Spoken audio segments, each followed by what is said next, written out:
ഞാനൊരു 10-30 രാജ്യങ്ങൾ കറങ്ങിയിട്ടുണ്ട്. അപ്പോൾ ഞാൻ എല്ലായിടത്തും പോകുമ്പോൾ ഫേസ്ബുക്കിൽ വീഡിയോ എടുക്കും. അപ്പോൾ എൻ്റെ ഒരു കൂട്ടുകാരനോട് മുസ്തഫ ഇതൊരു യൂട്യൂബിൽ ഇടുകയാണെങ്കിൽ എനിക്കൊരു സ്റ്റോറേജ് ആയിട്ട് അവിടെ എടുക്കും, പിന്നീട് കുറേ കാലം ഞാൻ കുട്ടികൾക്ക് കാണാറ്. അപ്പോൾ ഞാൻ യൂട്യൂബിൽ ബുക്ക് ആൻഡ് പേപ്പർ എന്ന് പറഞ്ഞിട്ട് എന്തിടാൻ പറ്റിയ സാധനങ്ങളുടെ പേരിൽ ബുക്ക് ആൻഡ് പേപ്പർ എന്നൊരു ചാനൽ ഉണ്ടാക്കിയിട്ട് ലണ്ടനിൽ നിന്ന് റോമിലേക്ക് പോകുന്ന ഒരു ബുള്ളറ്റ് ട്രെയിൻ യാത്രയിൽ ഞാൻ നല്ല കൂളിംഗ് ഗ്ലാസ് ഒക്കെ വെച്ചിരിക്കുന്ന കമ്പനിയിലേക്ക് വെച്ചിട്ട് വീഡിയോ ഇട്ടു. അടിപൊളിയിൽ എഡിറ്റ് ചെയ്തു, നല്ല വിജയമായിരുന്നു. ഞാനും എൻ്റെ ഭാര്യ മാത്രം കണ്ടു. അപ്പോൾ പിന്നെ എനിക്ക് മനസ്സിലായി ഇത് നമുക്ക് പറഞ്ഞിട്ടില്ല. ഞാൻ നല്ല രീതിയിൽ അടുത്തൊരു വീഡിയോ സെറ്റ് ചെയ്തു. വെനീസിൽ നിന്ന് ഒരു ബോട്ട് യാത്ര, എല്ലാവർക്കും ഇഷ്ടമാണല്ലോ ആലപ്പിയൊക്കെ. അത് അത്യാവശ്യം നല്ല രീതിയിൽ എഡിറ്റ് ചെയ്തു. അത് ഞാനും എൻ്റെ കുടുംബത്തിൽപ്പെട്ട 3-4 ആൾക്കാരും കണ്ടു. അങ്ങനെ അപ്പോൾ ഞാൻ തകർന്നില്ല. ഇതിന് മുന്നേ കുറേ തകർന്നുകൊണ്ട് വേറെ പ്രതീക്ഷകളൊന്നും ഇല്ലല്ലോ. അടുത്ത വീഡിയോ ഞാൻ ഇട്ടു. ആ വീഡിയോ ഞാൻ നാട്ടിലെ ക്ലബിലൊക്കെ ഇട്ടിരുന്നു. സത്യം ആദ്യമായിട്ട് എൻ്റെ കയ്യിൽ രോമൊക്കെ എനിക്ക് പൊന്തിയ തന്നാണ്. 16 ആളുകൾ ഒരുമിച്ച് കണ്ടു. അങ്ങനെ ഞാൻ അവിടെ ഒന്നും നിർത്തിയില്ല. കാരണം തളർന്നു പോകാനാണെങ്കിൽ ഞാൻ ഈ പരിപാടി കിട്ടൂലല്ലോ.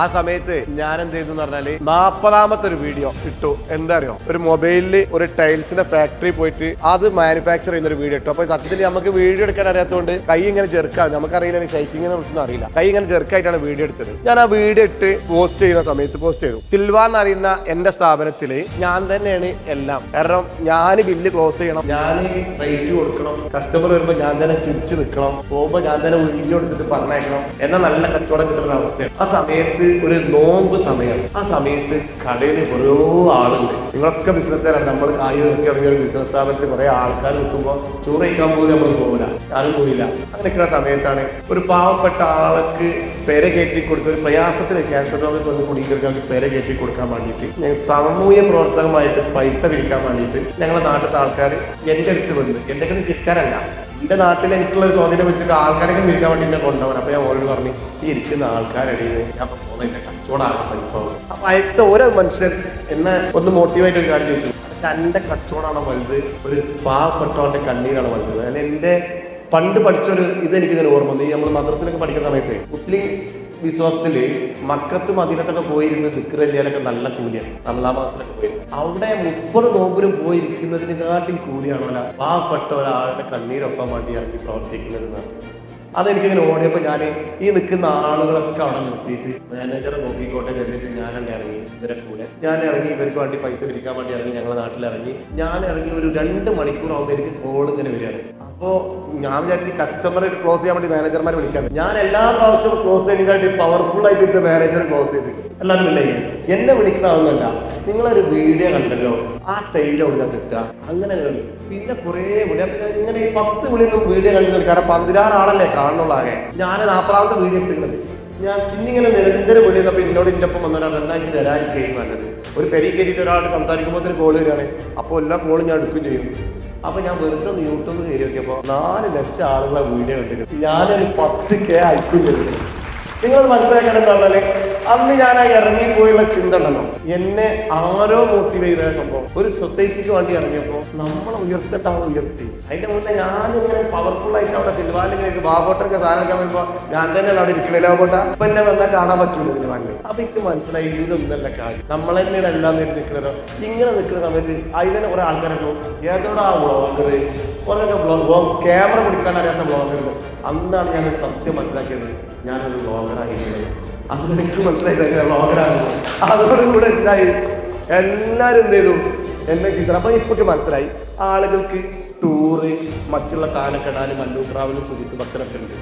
ഞാൻ എനിക്ക് പറഞ്ഞ പണിയല്ല. പക്ഷെ ആളുകൾക്ക് ഇതിൽ ബിസിനസ് കണക്ട് ചെയ്യട്ടോ, ഒരു പെയിൻ ഉണ്ടാവും. ആ പെയിനൊരു ശാശ്വതമായിട്ട് അറിഞ്ഞവർക്ക് വിജയിക്കാൻ പറ്റുള്ളൂ. അപ്പോൾ ആളുകൾക്ക് വീട് പണി അടയ്ക്കുന്നുണ്ടാവും. ഏറ്റവും കൂടുതൽ പറ്റിക്കപ്പെടുന്ന മേഖല അല്ലെങ്കിൽ അറിവില്ലായ്മ കിടക്കുന്ന ഒരു മേഖലയാണ്. കാരണം എൻ്റെ പ്രിയ സുഹൃത്ത് വിജീഷ് ഇവിടെ ഉണ്ട്, ഓനൊക്കെ ഞാൻ പറഞ്ഞുതരാം. ഈ ഫ്ലോറിംഗ് ടൈൽ മേഖലയിൽ ഒരുപാട് ആളുകൾ അതിൻ്റെ ഓരോരോ ന്യൂനതകൾ എല്ലാവരും ഒരു കടിയിലാണ് പോയാൽ ഇതാ സാധനം ഈ സാധനം ആ കൺഫ്യൂഷനോ 5 കടി കയറ്റി എടുക്കുമ്പോൾ ഞാൻ ഇപ്പോൾ കണ്ടിന് ഏതോ ഒറിജിനൽ എന്നൊരു സംശയമുണ്ട്. ഞാൻ അത് പറഞ്ഞിട്ടുള്ള റിയാലിറ്റി വീഡിയോയും അതിൻ്റെ ഫേസും മനസ്സിലാണ് വീഡിയോയുടെ വീഡിയോ ഇങ്ങനെ കയറലുണ്ട്. 30K 40K 50K അങ്ങനെ നിൽക്കുന്ന സമയത്ത് കൊറോണ സമയം ഇങ്ങനെ മൂടിച്ചിരിക്കണം. അപ്പോൾ എൻ്റെ വീഡിയോ കണ്ടിട്ട് പലരും വരലുണ്ട്. അപ്പോൾ എനിക്ക് ഇതിൻ്റെ പവർ മനസ്സിലായി, ഈ ആയുധത്തിൻ്റെ പവർ, മാർക്കറ്റിങ്ങിൻ്റെ പവർ. അപ്പോൾ ഞാൻ എന്തെങ്കിലും കേരളത്തിൽ മഞ്ചേരി ഷോറൂം ഉദ്ഘാടനം ചെയ്യാണ്. എനിക്ക് കുറേ ആളുകളും വരും തുടങ്ങി. അപ്പോൾ ധൈര്യമായി ഷോപ്പ് ഓപ്പൺ ആക്കാൻ. മഞ്ചേരി ഷോറൂം ഓപ്പണിങ്ങിന് ഞാൻ എന്ത് ചെയ്തു, കേരളത്തിൽ ഇതുവരെ ആദ്യം ചെയ്തു. കുറേ പെൺകുട്ടികളൊക്കെ വീഡിയോ ചെയ്യുന്ന ആളുകളുണ്ട് നാട്ടിൽ. ഓളെ പെരീന്നൊക്കെ പെരക്കാരൊക്കെ പറയും ഓളെ ഏതൊരു ക്യാമറയും തൂക്കിയാണ് നടക്കും, ഓളൊരു ക്യാമറ അതുകൊണ്ട് കളിയാക്കിയിട്ട് മുത്തച്ചോൾ നാട്ടും കളിയാക്കിയിട്ട് സങ്കടപ്പെടുന്ന പെണ്ണുങ്ങളും ആണുങ്ങളൊക്കെ ഉണ്ടാവും. ഇവരൊക്കെ കൂടെ വിളിച്ചിട്ട് കേരളത്തിൽ ആദ്യമായിട്ടൊരു വ്ളോഗേഴ്സ് മീറ്റപ്പ് വെച്ചു. കേരളത്തിൽ ആദ്യമായിട്ട് വ്ളോഗേഴ്സ് മീറ്റപ്പ് വെച്ചിട്ട് അത് സ്ഥാപനത്തിൽ ഉദ്ഘാടനമായിട്ട് മാറ്റി. മഞ്ചേരി സിനിമയിലെ ഒരു വ്ളോഗേഴ്സ് മീറ്റപ്പ് വെച്ചു. അന്ന് വ്ളോഗേഴ്സ് മീറ്റിലേക്ക് ഉണ്ടായില്ല തീർച്ചയായും. അന്ന് കേരളത്തിലെ പല ഭാഗത്തു നിന്ന് ആൾക്കാർ വന്നു. അവർക്ക് ഞാൻ ചെയ്തു സ്റ്റേജിൽ നിന്നൊരു മൊമെന്റ് കൊടുത്തു. ജീവിതത്തിൽ ഇന്ന് വരെ മൊമെന്റ് കിട്ടാത്ത എല്ലാവരും അപമാനം മാത്രം അല്ലെങ്കിൽ കളിവാക്കുവാക്കുകൾ മാത്രം കിട്ടിയ ആളുകൾ എന്തെങ്കിലും അറിയാം.